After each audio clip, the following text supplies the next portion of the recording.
Hello viewers, welcome to my Doctor Who themed YouTube channel, Who Ventures. And in this video I'm going to review the Doctor Who Series 8 Episode 5 Time Heist. Now, if I was to give a sound to all the episodes we've had so far, I haven't made up sounds for all of them, but I've got one for lesson, which is ooh. And then, but the sound for this one would be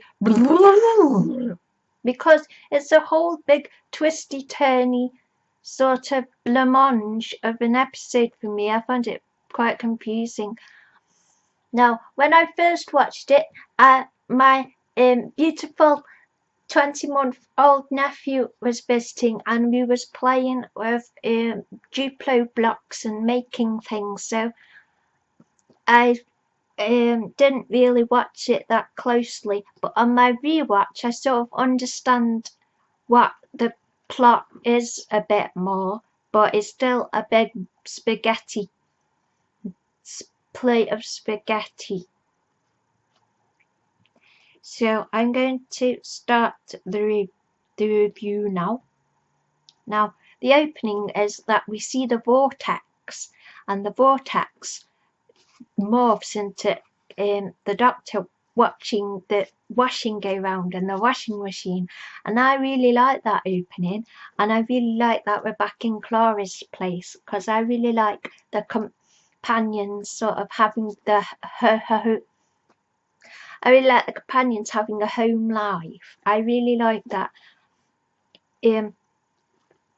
There's a lot of people are complaining that, oh, stop taking the companions home and picking them up all the time. But I really like it, and it's sort of an opposite to. I feel that Stephen Moffat's going for sort of opposites to the Rose era, where this time it's the Doctor who's quite clingy and possessive over the companion, whereas before it was Rose being quite a little bit clingy and possessive over the Doctor, so it's sort of twisted round. So I love the vortex in the washing machine bit, and then it's like the Doctor's seen the TARDIS vortex in the washing machine, and I really liked it, and I really liked the camera view of it was the reflection of the Doctor spinning round. I really liked that.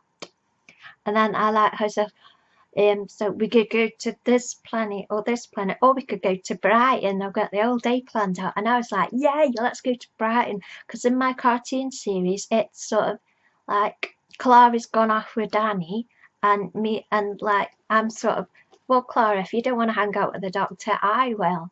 And then I sort of hang out with the Doctor and have lots of fun, and we go to Brighton. They're all my plans in my head for all the pictures I'm going to do. And then I love the bit where he said, why's your face all coloured in? I really like that. And then Clara did that heel flick to say she'd had heels on, which is replicated at the conclusion of the episode by the Doctor. And it was only really on the forums that I sort of realised that that the Doctor sort of manipulated it, so he could interrupt Clara's date with Danny and give her show her what the better options are, and that was sort of explained when Clara said, don't rob a bank without me. So that's what that was. And then I like, for a date with a shelf, so I thought that was funny. And I love that he parks his TARDIS in Clara's flat instead of outside, just turns up in the flat. I really like that.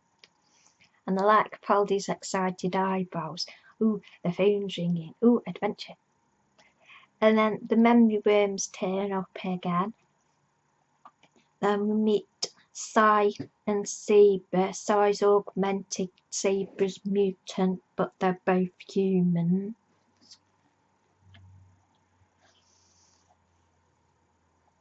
To be honest, I didn't really like Sai. Sabre, okay, but well, they didn't really work for me. It was well acted and the actors did that good, but I wasn't really impressed by the characters because they sort of didn't know them. So then we find this out at the end of the episode where the Doctor's the architect and he's wearing a hoodie. Now that was an insult he said to Robin of Sherwood. Now, on the second rewatch, once you know the Doctor is the architect, it does change how you watch the episode. So I think that is interesting. So yes, I does a downloading thing onto his head thing. Then Miss Delphox, Keely Hawes, I like her. I like her in Ashes to Ashes. But in this, I thought, as Miss Delphox, I didn't like it because the outfit was sort of a black suit with the red lipstick and the really tight updo, which is exactly the same as the foster mother of the Adipose and Madame Cavarian. I thought they could have changed the sort of standard villainess look because it seemed a bit cliched, and it just seemed a bit. She seemed a bit camp doing all that tapping on the glass. Like, it didn't work for me. And then when Saber turned into Clara, it sort of looked like Clara. I suppose Clara was impressed that Saber sort of could morph, but it sort of looked like Clara quite likes seeing herself. Like she quite fancies herself. Then we had the slow motion, walking out in the slow motion. I haven't seen the hustle, but people are saying that was like the hustle, but it was a bit of a cliche, and I don't think the camera shot sort of made that look as effective as it could have done because the camera's too far away and too low down. I thought it would have been better like shot a bit close in and face on really rather than a bit too away. And then in the lobby there's lots of like future humans with the funky outfits in the lobby, but they're not really doing anything, they're just standing about. But there's a guy in a Matt Smith outfit, and I think that is funny that the 11th Doctor is kind of a trendsetter, and he says bow ties cool, check this braces, and this is cool. And then in the future, like everybody is wearing bow ties, so it's a bit of trendsetter. And then that. So he doesn't follow trends and he prefers to wear different things than what the crowd is. But he's the first to wear a particular look. I really like that.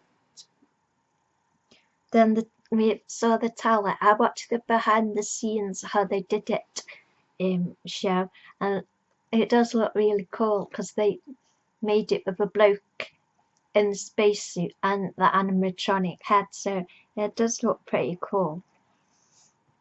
Then we had the brain soup, turning his brain into soup. Now, it wasn't ever really explained, because Clara did ask, why is he still alive? And that was never explained. So there didn't seem to be any good explanation for that. And the doctor was saying it was turning his brain into soup. And then there's like a tiny tear coming out of the guy's tear duct. It's like, that's brain soup. And it's like, no, that's wrong, isn't it? Because surely if his brain was being turned into soup, it'd just pour out his nose.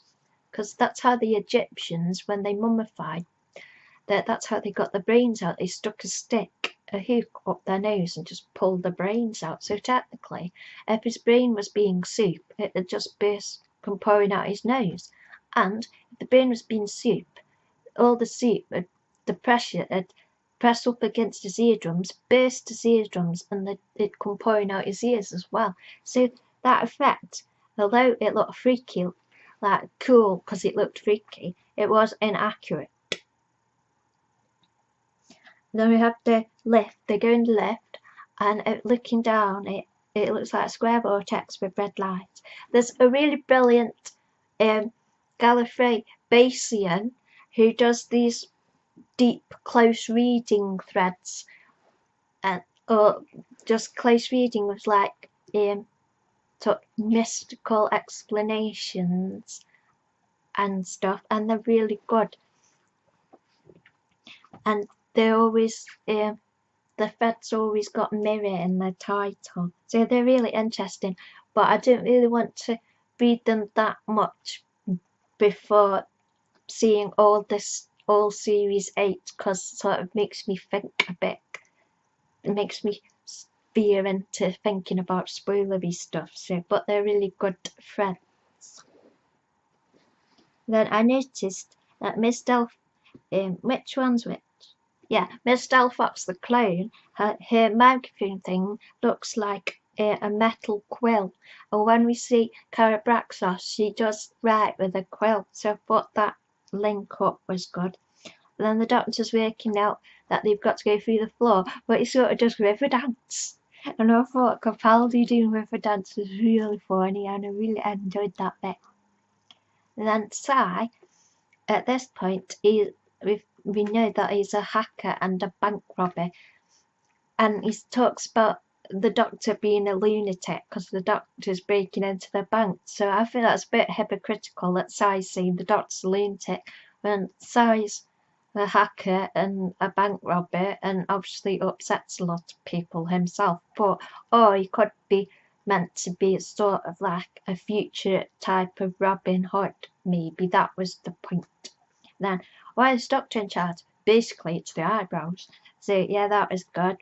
And then they thought it was going to blow up, but it was just a dimensional shift bomb that moves the particles out the way. So they got down the hole in the lift, and then the particles came back again, so nobody could follow them. And then there was Saber and the doctor talk about a thing's going to happen. Now some people on Gallifrey base are saying, "Oh, it's always a thing." It's like I don't know. And then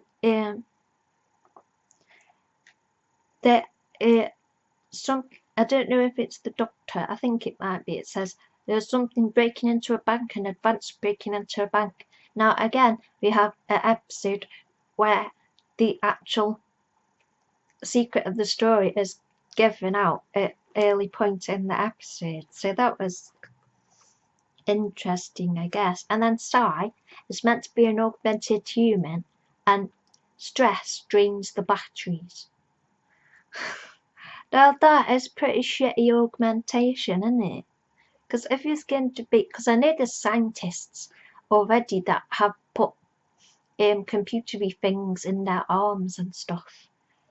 But if he's going to be an augmented human, augmented means better, function better, with things that help you more.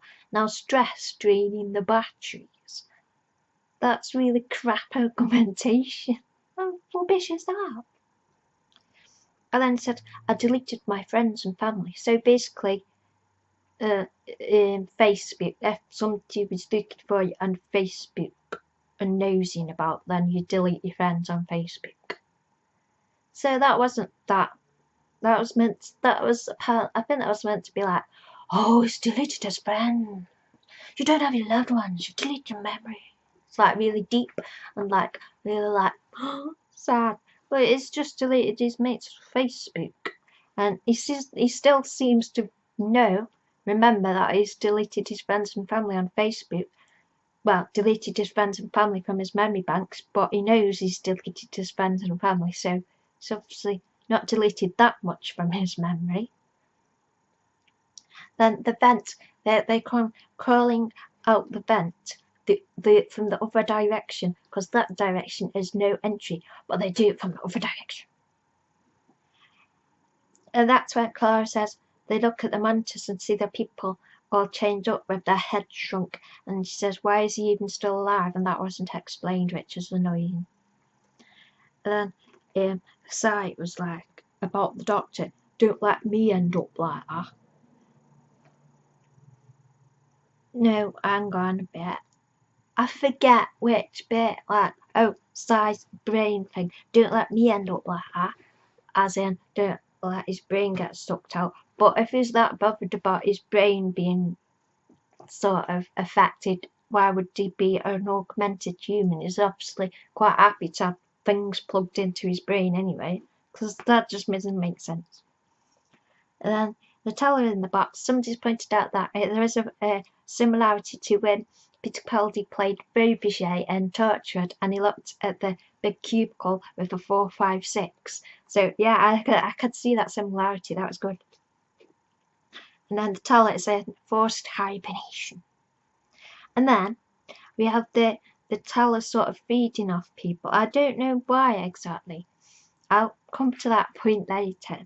And then Capaldi says to Clara, "Make your mind blank," and she shut her eyes. Now, if I was going to, in that situation, why would you shut your eyes? Because if you shut your eyes, you automatically get flickers on the back of your eyelids of things in your head that you see. So I don't understand why. I'd find it easier to just keep my eyes open. So I think that was a bit of a cliche, and I don't think it's very effective in the real world if you shut your eyes not to think of something. Because your vision system has to go back inside your head. Well, for me anyway, your vision systems go back into your head and actually go and look at your memories, whereas if you keep your eyes open, you can just do it easier. So I didn't think that worked. And then we got Sabre was going in the atomic shredder, which was really a teleporter, but the doctor didn't know that and said, "Ah, I finally met a good man." And the doctor has in it, Capaldi does an expression sort of says, "I'm a good man," but it's also about the gears ticking. Hang on, I'm a good man. If I set this up, there's obviously a good reason. So I thought that was good. He's really good at that. And then Sai is all like, "Oh, why can't we sit and cry about Sabre?" It's like, and he's in the middle of robbing a bank. It's like, and he's like, talking about the doctor's horrible. Like, well, the doctor could sit down on the floor and have you just sit and cry while the teller comes and eats you. Or you could just carry on doing what you're actually doing. So I really didn't like Sai. Before we found out what the doctor had done, I didn't like Sai. I thought he was a bit of a hypocrite and he's just really annoying. And then we had more slow motion with the teller. It's sort of over the top a bit. And then we had keep your mind blank, close your eyes again. It doesn't work. I don't know where they all split up, to be honest. They're just running down empty corridors. I didn't really why. I didn't see the point. And then I understood what Sai did now, because Sai found a database of all the bad guys and the prisoners. Although it's confusing about where the banks of prison as well. Anyway, he downloaded all these naughty people who are really guilty because they did something bad. But if they're really bad people, why would they feel guilty? If really bad people who do things, they don't feel guilty about what the bad stuff they've done. So how did Sai get loads of guilt when they're bad people who don't feel guilty? So I was confused by that. But we did see a little picture of Captain John, and I love him. Captain John from Torchwood, who was one of Captain Jack's old boyfriends and adversaries. And I really want James Masters as Captain John to be the next companion with Peter Capaldi. I think that would be awesome and brilliant to watch, and they could just sort of knock about being all lads and stuff, and it'd be really funny, and I'd love it. So please Stephen Moffat, can we have James Masters as Captain John as Peter Capaldi's next companion? I would adore that, and I'm going to draw a picture about it too.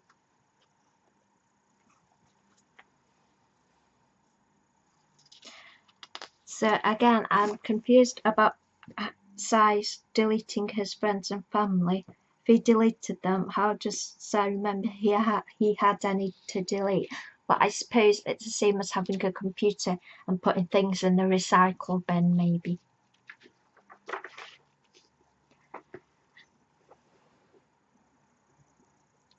Then I sort of thought the story sort of dragged a bit in the middle.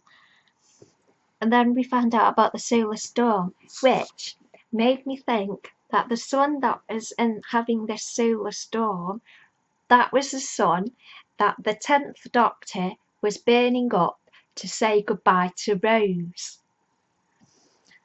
That's my theory, actually. That's what I think. And then they go into the vaults. But if I was worked at that bank, those vaults, they look really hard to actually find anything. But I suppose if you do work at the bank, you have a sort of little gadget that tells you exactly where to look. And also, it's a sci-fi bank in the future. Why doesn't anybody have roller skates or segways or I keep getting confused between elevators, conveyor belt. Why don't they have conveyor belts or anything? That makes more sense. Walking about to the vaults. It doesn't seem very spacey. And then eventually they find these vaults and they find the things. They find the gadgety thing for Sai that has all his memories of his friends and family on, and for Saber they find this gene suppressant that stops him morphing into people when she touches them. And Clara says, I guess she wanted to be normal. And the doctor says, everyone has a weakness. I love that. That is a weakness to want to be normal. Because it is, because it's boring. I don't know why you want to be normal. Normal's boring. And then it says, job done, paid in full, and Sai and Saber get the things that they want.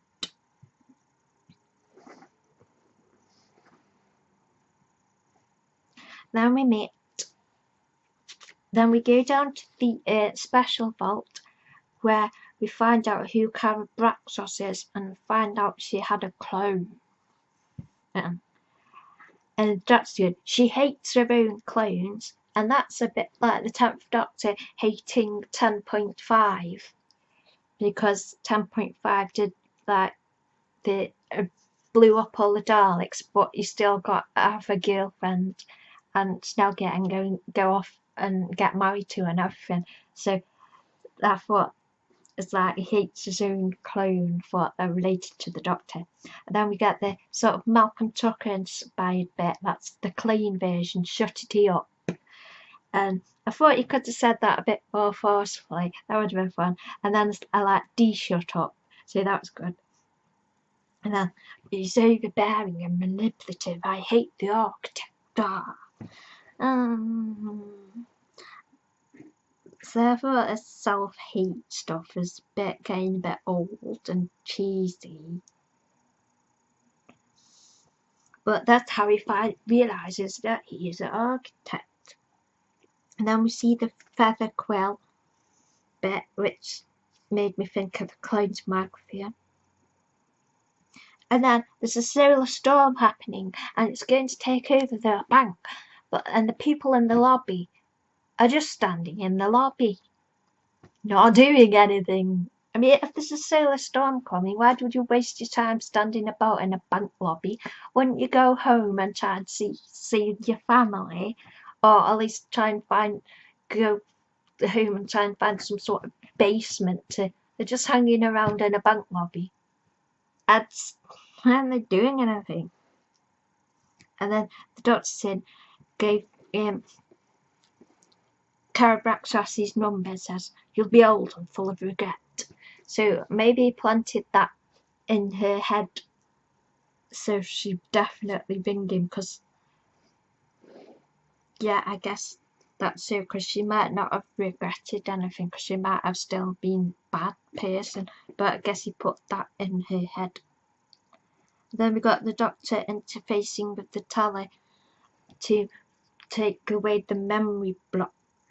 And I love the bit, I was going for minimalist, but I think he ended up with magician. I really like that about his outfit. Then we see what actually started the adventure of old Carabraxos looking for old Carabraxos rings the Doctor, and then he goes and seems to go on some sort of database on his TARDIS and finds different people. I want to see what the other people were on his database because it flashed by really quick, and there was that guy that Sabre turned into. I don't really get that bit because it looks like he went and met him, or that maybe that was Sabre. I don't get it really. And then I noticed that Clara's got a little picture frame, and I couldn't really tell what was in the picture frame, but it sort of looked like the thing that was in that creature that was in Listen. So that's what it sort of reminded me of. And then it sort of found out that maybe the Doctor has deliberately interrupted Clara's date to show her a better time than Danny could. And then we get the Doctor actually being the architect, and he's wearing a hoodie, and he looks awesome. Capaldi looks hot in a hoodie. He looks amazing. Then find out that Mrs. Alien Creature is locked in a cupboard, and Mr. Alien Creature is being forced to feed on the guilt to sort of be a security guard at the bank and punish the people who want to invade the bank. But I don't really get why Mrs. Person was locked in a cupboard. If they can feed on guilt, why wouldn't she put both of the creatures to work? And if that creature does feed on guilt, why isn't a Mrs. Creature trying to suck it out of Carabraxos? Because Carabraxos obviously does have guilt in there. And then the Doctor takes Mr. and Mrs. Creature and puts them on a nice place. I don't know where it is. It's where they have it's like nobody else there, and they're having a lot of peace from all the mental traffic because they don't actually feed on guilt. Because some say, oh, how they going to survive on that planet without other people to get the guilt from? I think the idea is that that's not what they naturally do in their natural environment. Sort of like dancing bears. Bears sort of like performing lions. They don't do that in their natural environment. They're being forced to do it. I think it's like that. And then we had the pizza joke. Looks okay to me. And then Clara says, yeah, that's Amelia's thing. And then the Doctor, when Si's leaving, the Doctor's going, call me. So he sort of has his thing a bit because he got a lot of fun. And then I like that bit where Clara had a Chinese, hang on, I've already had a meal. Oh no, I'm going out to dinner. And the Doctor says, yes, there's no calories on the TARDIS. And Clara says, really? And it says, no, of course not. It's not TARDIS. It's TARDIS, not a miracle worker. That is funny. And then get the bit where the Doctor picks his leg up like Clara did to show him her high heels, and that sort of links it round to show that he was manipulating her to just to interrupt her before her date with Danny. So he's sort of competitive and possessive. So I'm really interested to see where those emotions in the Doctor are sort of going, where they're leading up to. So I really like seeing it, and we like the opposition of the story of Rose and the Doctor and Clara. So how Clara's story is sort of replicating Rose, but in twisted round. I really like that. Now, Matt, what is confused about this episode is some of people are confused as well. He set this up to, he broke into the bank. He set this up to rob the bank. Why didn't I'd already met Carabraxos as like the architect. When he was the architect, I don't understand why he didn't just go and open the bank and just do this. do this all himself. Or like, it's just weird but then he picks up Mr. and Mrs. Creature and rescues them. See, that's the whole reason he did it, because he's a good man and he wants to rescue Mr. and Mrs. Creature. And that's sort of a bit like Hyde. Like, it's not a heist story, it's a love story. So I thought it was a bit repetitive. And then I was confused because we see that when he was planning it all out, that he seemed to recruit Sai and Saber to do it. Now, did he say, now I have this? Now, well, at the start, Sai says, I accept this memory deletion. Now, was that I accept having my friends and family deleted? Or had that already happened to him in another situation? Did the doctor like completely set up Saber and Sai and sort of make her a mutant and then have a cure for her to sort of be a bribe or the prize for them helping him? So that how much did he manipulate Sai and Saber? That's what I want to know. But I just don't really get on with those characters because I guess we didn't really get to know them or anything. And the only way we got to know Sai was because he was slagging off the doctor, and I really didn't like that because I'm a bit protective of the doctor because I think he's cool. So that's why I didn't like Sai and Saber. There wasn't much story behind it. Then I noticed something in the trailer for The Caretaker. There's actually when we get to the scene in the trailer for The Caretaker where Danny's sort of leaning over to introduce himself in the staff room, behind Danny there's a guy who looks a lot like Matt Smith, and he's sort of dressed like him, and he's got the floppy Matt Smith hair and the bow tie, and the focus sort of blurs him out a bit, and he smiles and he looks just like Matt Smith. It's amazing. So that's where I figured out that the Doctor was in fashion, but now he's gone on to the next trend and everybody's lingering behind him and sort of references us fans cosplaying as the Doctor. So I thought that was good. So I liked sort of these little references to Matt. They're really cute. So yeah, I did on Gallifrey based on the rate review thread. I did at first give this a 6 points out of 10 for the episode, but I'm willing to raise it to possibly a 7 pointer, maybe just sneak it into an 8 pointer. The previous episodes we've had have all had 10s, but this one I'm not sure. But I'm really excited to see the Caretaker episode because I really like the stuff about the relationships, and I really love going to Coal Hill School because in An Unearthly Child I really like the first episode of that story in Coal Hill School, and I really like school stories, so I'm really excited to go to Coal Hill School again in the modern day, and just really like hanging out there. But they need an ooh yes boy. They totally need to do that scene. So I hope you have enjoyed this review, and thank you for watching. Yay! Yay!